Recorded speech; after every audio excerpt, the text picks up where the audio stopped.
Donald Trump declares national emergency. U.S. President Donald Trump on Friday declared a national emergency over the fast-spreading coronavirus to free up $50 billion in federal aid and said he would most likely be tested for the virus himself soon after facing possible exposure. Mr. Trump made the announcement at a Rose Garden news conference as he battled to show Americans he's aggressively addressing the health crisis after facing criticism that he was slow to react and played down the threat until the number of cases rose. Mr. Trump cautioned that Americans will have to make sacrifices and change their daily practices, a stark difference from 2 weeks ago when he said people should use common sense but otherwise not change their routines. It could get worse. The next 8 weeks will be critical, he said.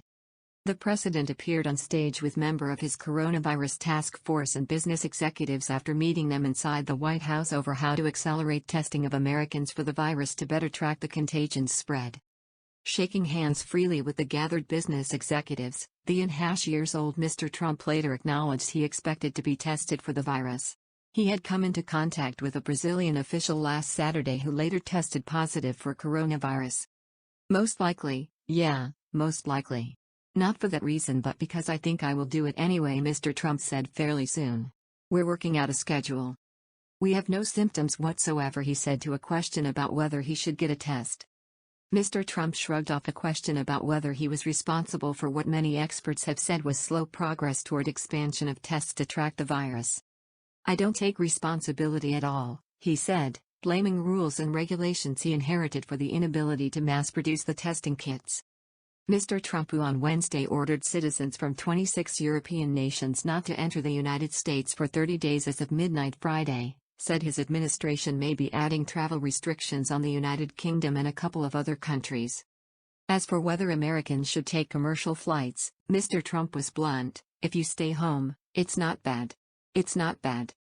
The virus that emerged in central China in December has now spread to over 130 countries and territories and infected more than 138,000 people worldwide, according to the World Health Organization. It has so far led to 47 U.S. deaths after 6 more were reported on Friday in hard-hit Washington state and 1 in Colorado. Mr. Trump said his declaration of a nation emergency will unleash the full power of the federal government to help states and territories in the fight. The announcement gave Wall Street a much-needed boost, with the Dow and benchmark S&P 500 both ending the day more than 9% higher. Through talent or through luck, call it whatever you want, but through a very collective action and shared sacrifice, national determination, we will overcome the threat of the virus, Mr. Trump said. Mr. Trump had been heavily focused on hard-hit industries and making sure the U.S. economy is not devastated by a slowdown in consumer activity as a result of the virus. On Friday, he used much of his appearance to focus on the potential human toll of the respiratory illness that can cause pneumonia in severe cases. He urged every state to set up emergency centers to help fight the coronavirus. We'll remove or eliminate every obstacle necessary to deliver our people the care that they need and that they're entitled to. No resource will be spared, noting whatsoever, he said. A long way to go.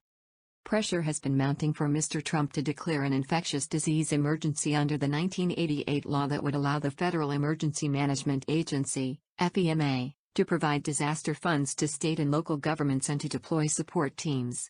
President Bill Clinton in 2000 employed the rarely used measure to declare such an emergency for West Nile virus. Mr. Trump said the federal government was partnering with the private sector to accelerate production of test kits to make them more widely available to Americans. He said there will be about 5 million coronavirus tests available soon, but doubted that many will be needed. He urged Americans to only seek the test if they feel they need it.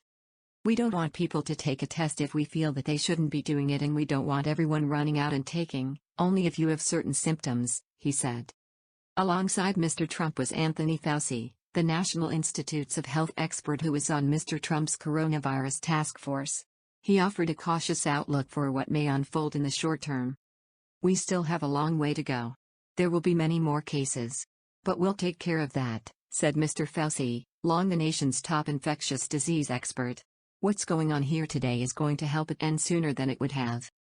Mr. Trump said the federal government would waive interest on student loans and ordered the Energy Department to take advantage of low oil prices to top up the Strategic Petroleum Reserve.